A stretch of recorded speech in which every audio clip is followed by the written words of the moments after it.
주님과 함께 믿음의 길 걸어가겠다고 다짐하는 그 다짐이 주님을 기쁘시게 할 것이고, 그 다짐으로 말미암아 더욱더 주님을 신뢰하고 믿음의 길 걷게 될 줄 믿습니다. 귀한 은혜 찬양 감사합니다. 오늘 이 자리, 그리고 각자 처소에서 주 앞에 예배하는 모든 성도님들에게 하나님의 은혜가 함께 하시기를 빕니다. 우리 옆 사람 향해서 이렇게 인사하겠습니다. 부활의 기쁨을 전하며 삽시다. 네, 부활의 기쁨을 전하며 삽시다.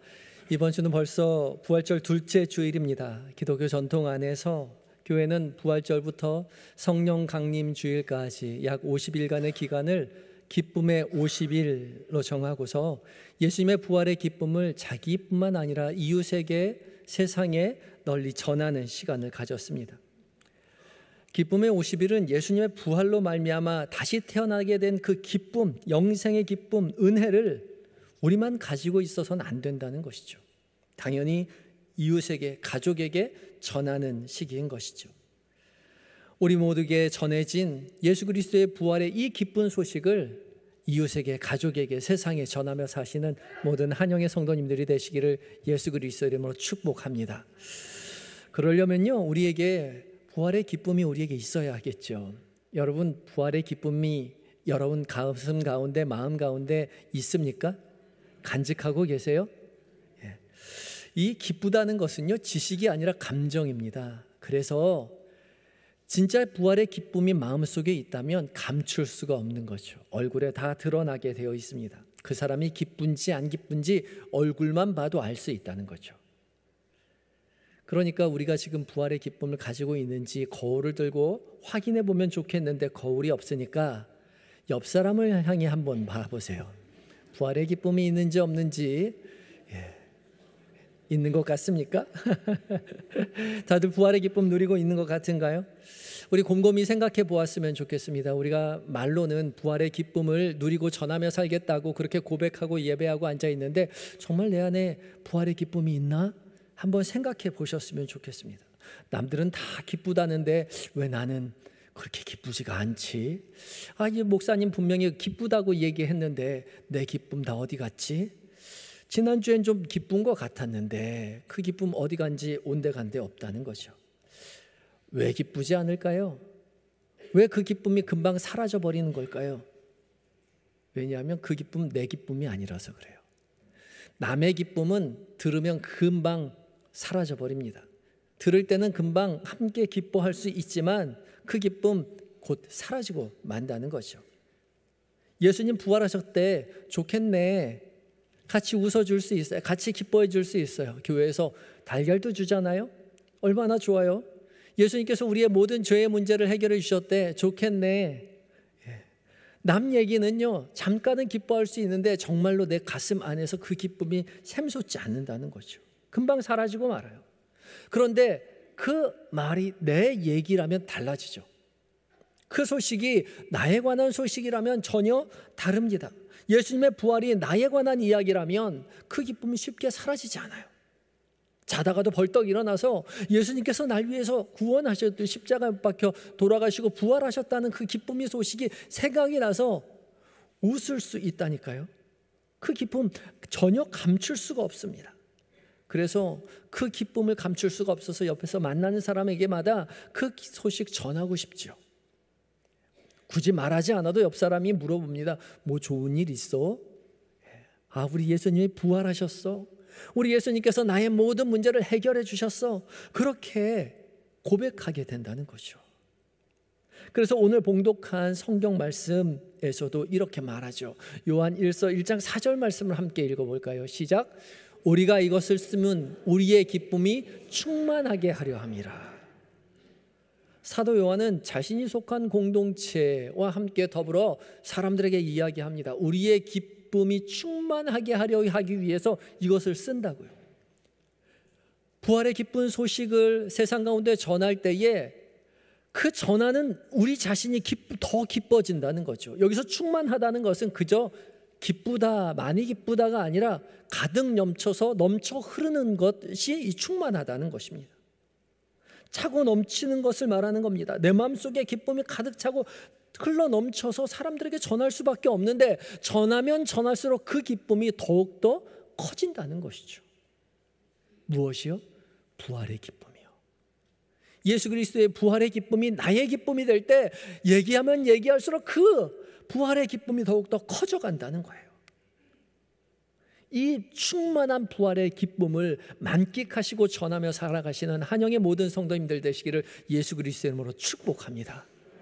우리가 이렇게 예수님 부활 이야기가 남 얘기가 아니라 내 얘기가 돼야 되는데 그래야 충만한 기쁨 속에 살아갈 수 있다고 했는데 어떻게 하면 남 얘기가 아닌 내 얘기가 될 수 있을까요?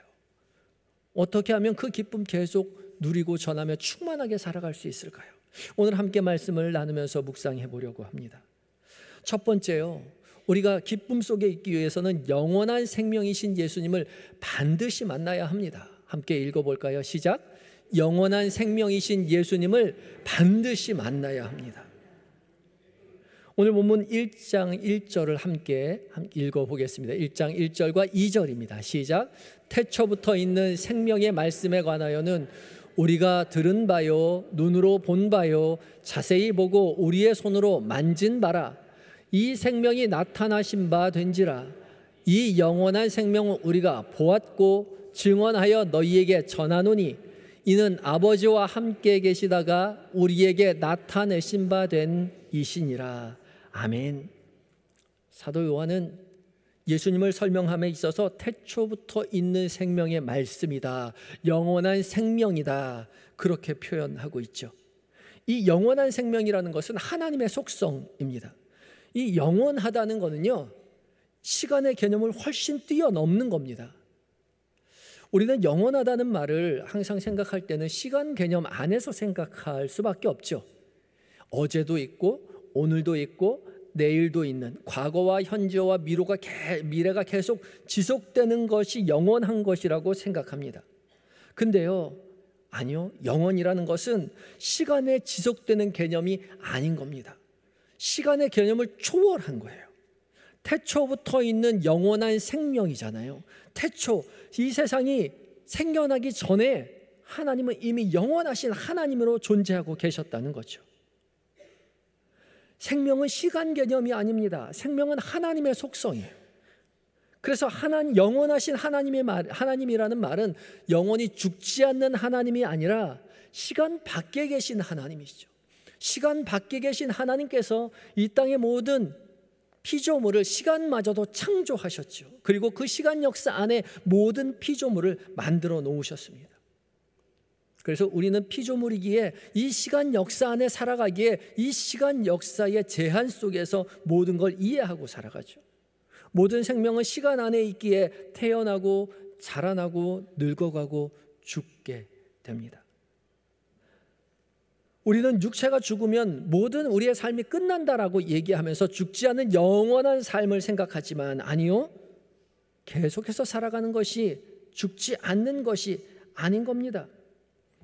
우리는 이 땅에서의 생이 끝나면 우리의 육체는 흙에서 왔기 때문에 흙으로 돌아가지만 우리의 영혼은 영혼의 주인이신 하나님께로부터 왔기에 영의 주인인 하나님께로 돌아가는 거죠. 그래서 성경은 우리를 나그네라고 표현합니다. 우리는 이 땅 가운데 왔다가 나그네의 삶을 살다가 다시 하나님께로 돌아가는 것이죠. 육체를 입고 이 땅 가운데 잠시 왔다가 나그네 인생 살다가 다시 하나님께로 되돌아가는 인생인 거죠. 그런데 우리가 이 땅에서 살면서 하나님을 잃어버렸다는 거죠. 죽고 나서 돌아갈 것이 없어져 버렸습니다. 주인을 배반한 청지기처럼 생명이신 하나님을 거부하고 이 땅에서 사는 것이 전부인 마냥 자기 멋대로 자기 마음대로 하나님을 거부하고 살아가고 말았다는 거죠. 그러나 생명이신 하나님을 거부한 인생들에게 남은 것은 죽음밖에 없는 것이죠. 시간이 지나서 죽는 것이 아니라 하나님과의 관계가 단절되어서 죽는 것입니다. 이것을 안타깝게 여긴 하나님께서 우리를 찾아오셨지요. 시간 밖에 계신 하나님께서 시간 안으로 육체의 모습을 입고 이 땅 가운데 오셨습니다. 친히 예수님께서 화목제물이 되셔서 육신의 몸을 입고 이 땅에 시간 안에 있는 역사 가운데 있는 모든 죄를 짊어지시고 우리 대신 십자가에 못 박혀 죽으시고 부활하심으로 우리의 죄의 문제를 다 해결해 주셨죠. 그래서 우리는 하나님께로 돌아갈 길이 마련되었습니다. 그래서 영원한 생명이신 예수님을 만나는 사람만이, 그를 믿고 의지하는 자만이 하나님께로 다시 되돌아갈 수 있다는 것이죠. 사도 요한은 태초부터 있는 생명의 말씀에 관하여서요, 우리가 들었고 눈으로 보았고 자세히 보았고 손으로 만졌다라고 이야기하죠. 그냥 지식으로 전해 들은 것이 끝나지 않습니다. 눈으로 보고요, 자세히 보고요, 손으로 만지고요, 직접 개별적인 만남이 있었다는 거죠. 그래야 그 부활의 소식이 나에 관한 이야기, 나에 관한 얘기로 변화된다는 것이죠. 그래야 진정으로 기뻐할 수 있습니다. 그냥 남의 얘기 듣는 것으로는 부족한 것이죠. 개별적으로 부활하신 예수님을 만나야 합니다. 오늘 봉독한 복음서의 말씀인 요한복음 20장도 마찬가지죠. 부활하신 예수님을 만난 제자들마다 다시 그 기쁨 속에 휩싸일 수 있었다는 거죠. 요한복음 20장 19절과 20절을 함께 읽겠습니다. 시작. 이날 곧 안식 후 첫날 저녁 때에 제자들이 유대인들을 두려워하여 모인 곳의 문들을 닫았더니 예수께서 오사 가운데 서서 이르시되 너희에게 평강이 있을지어다, 이 말씀을 하시고 손과 옆구리를 보이시니 제자들이 주를 보고 기뻐하니라. 아멘. 제자들은 안식 후 첫날 저녁에 함께 모여 있었죠. 안식 후 첫날 저녁이면 예수님께서 부활하신 그날 저녁인데, 이 제자들, 여인들을 통해서 아침에 예수님이 부활하셨다는 소식을 들었습니다. 들었음에도 불구하고 갈릴리로 먼저 가 계시겠다는 예수님의 소식을 들었음에도 불구하고 유대인들을 두려워하여서 모여서 문을 걸어 잠기고 숨어 있었죠. 스승이신 예수님을 못 박아 죽였으니 이제 분명히 그 다음 차례는 제자들인 자기라고 생각했던 것입니다. 제자들은 이제 예수님처럼 잡혀 죽을 것이라는 두려움에 휩싸여 문을 걸어 잠그고 숨어 있었죠. 그런 제자들에게 불현듯 예수님께서 찾아오십니다.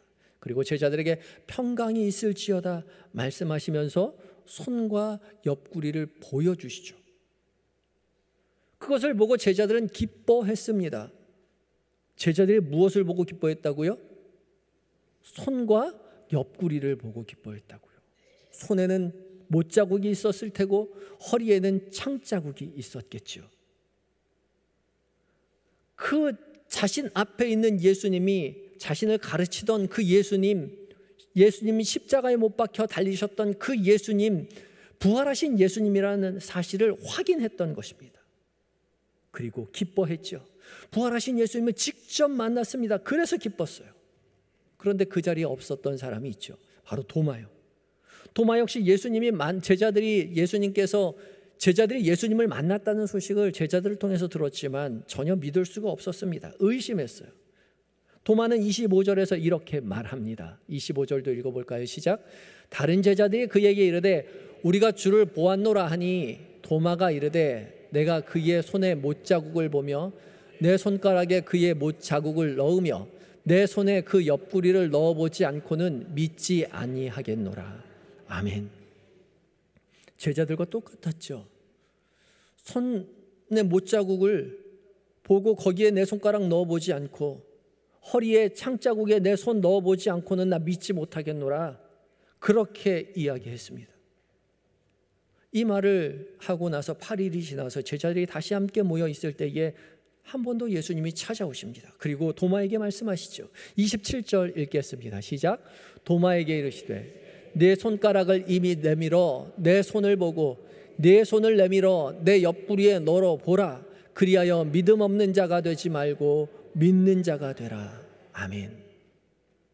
도마는 자기가 제자들과 함께 모여서 얘기할 때 아무도 없었다고 생각했지만 아니요, 하나님이 보고 계셨죠. 예수님이 이미 알고 계셨습니다.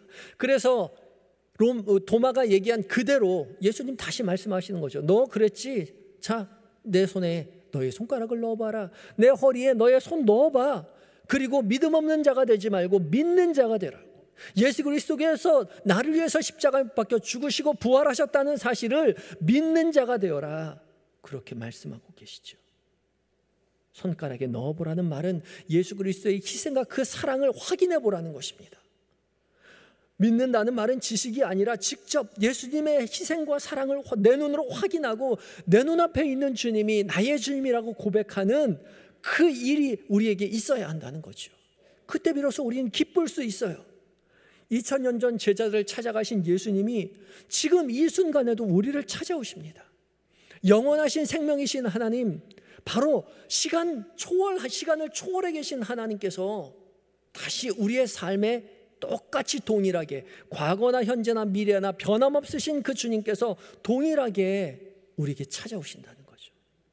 도마에게 찾아가셨던 그 모습 그대로 우리에게 찾아오셔서 너희의 손가락을 내 손에 넣어보고 너희의 손을 내 허리에 넣어보아서 부활하신 예수님을 믿고 의지하여서 기쁨을 회복하라고 주님 우리에게 말씀하고 계십니다. 남 얘기 같고, 예수님이 나를 위해서 십자가에 못 박혀 죽으셨다는 것이 믿어지지 않는다고 생각하시는 여러분, 주님이 다 듣고 계신다는 거예요.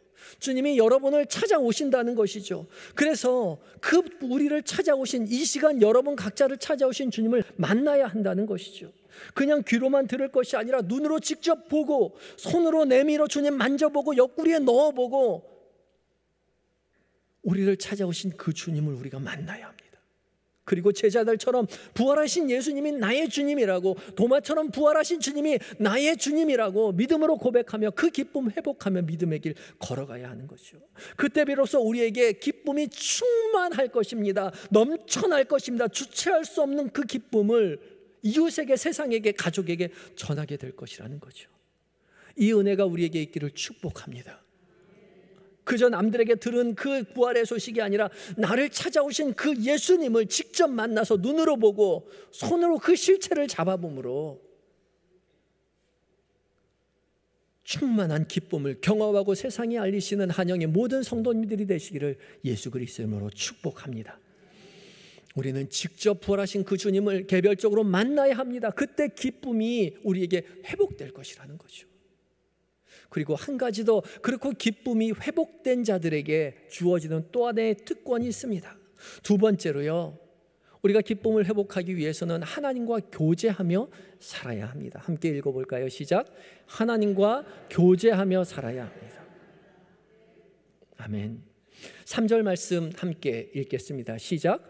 우리가 보고 들은 말을 너희에게도 전함은 우리로 사귐이 있게 하려 함이니 우리의 사귐은 아버지와 그의 아들 예수 그리스도와 더불어 누림이라. 아멘. 우리가 보고 들은 말을 너희에게 전한다. 이 기쁨을 전하는데 우리가 이렇게 전하는 것은 너희로 우리와 사귐이 있게 하려 함인데, 이 사귐이라는 거, 우리의 사귐이라는 것은 아버지와 그의 아들 예수 그리스도와 더불어 누림이라고 말하죠. 사귐이 있게 하기 위해서 전하는 것이고, 그 사귐이라는 것은 아버지와 아들과 더불어 누리는 것이라는 것입니다.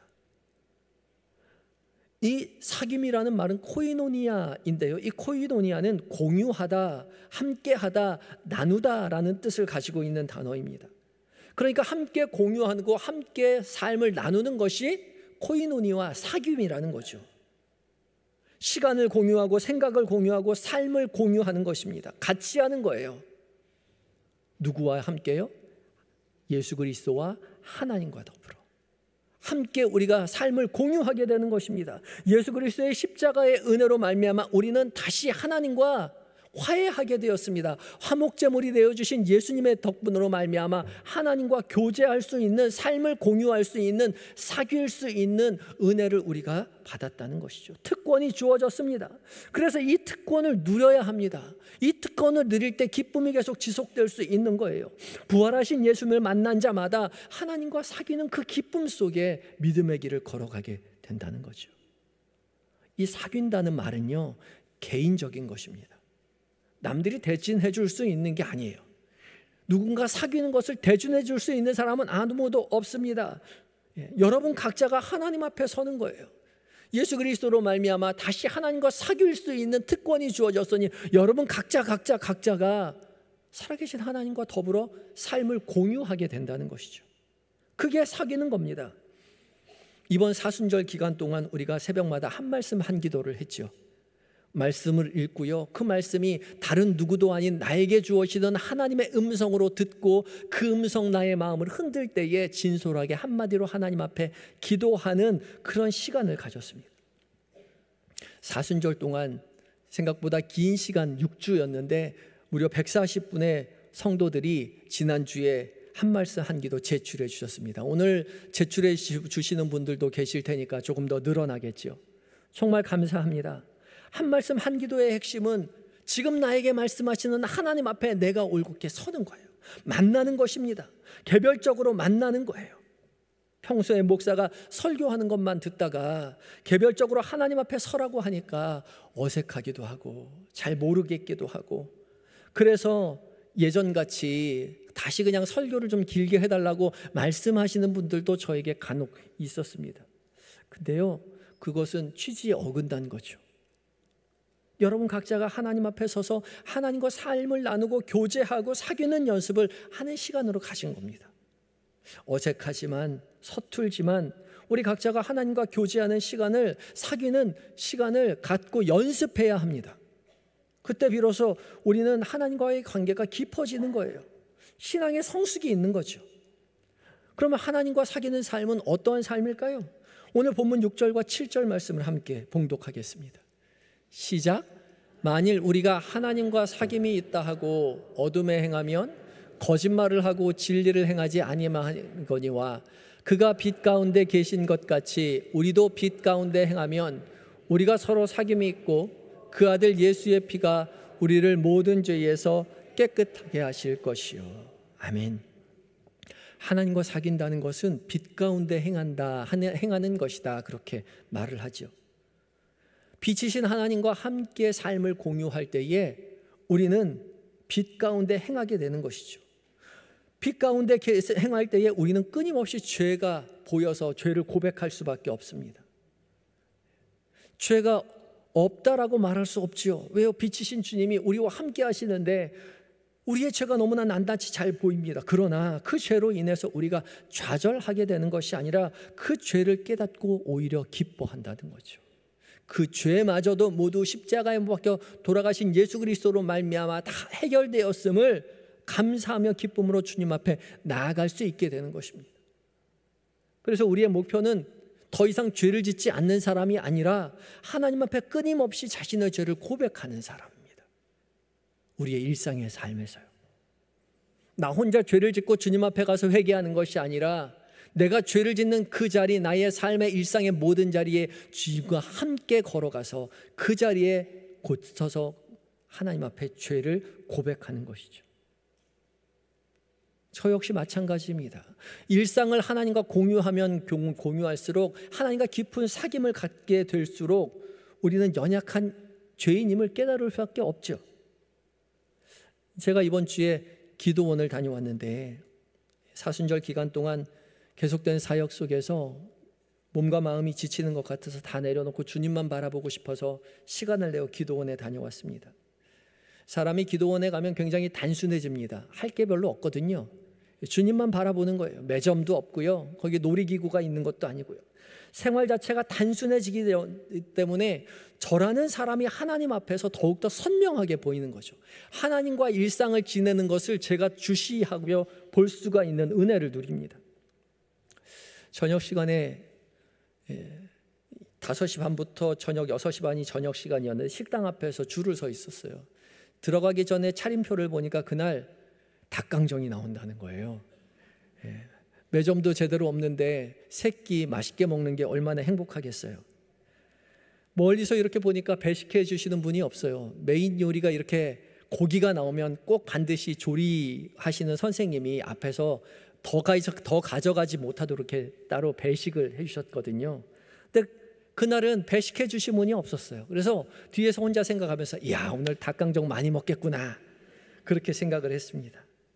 줄을 서서 이제 식판 들고 수저 들고 밥 푸고 김치 푸고 점점점 가서 이제 드디어 메인 디시인 닭강정 앞에 가서 딱 섰는데 그 닭강정 앞에 조그만 메모가 있는 거예요.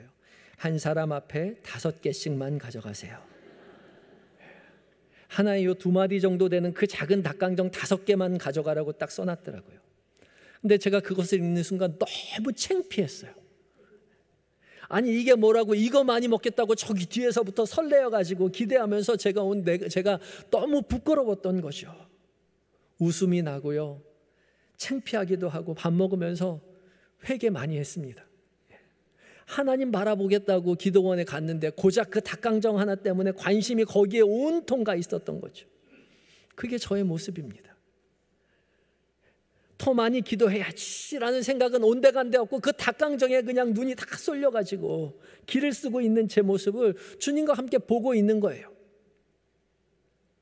그 모습으로 기도했죠. 밥 먹으면서 닭강정 하나에 무너지는 제 모습을 고스란히 하나님 앞에 고백하는 겁니다. 그래서 그날 제가 은혜를 제일 많이 받았어요. 기도실에 들어가서 기도한 시간보다 닭강정 먹는 것 때문에 식탁 앞에서 기도한 시간이 더 은혜를 많이 받았습니다.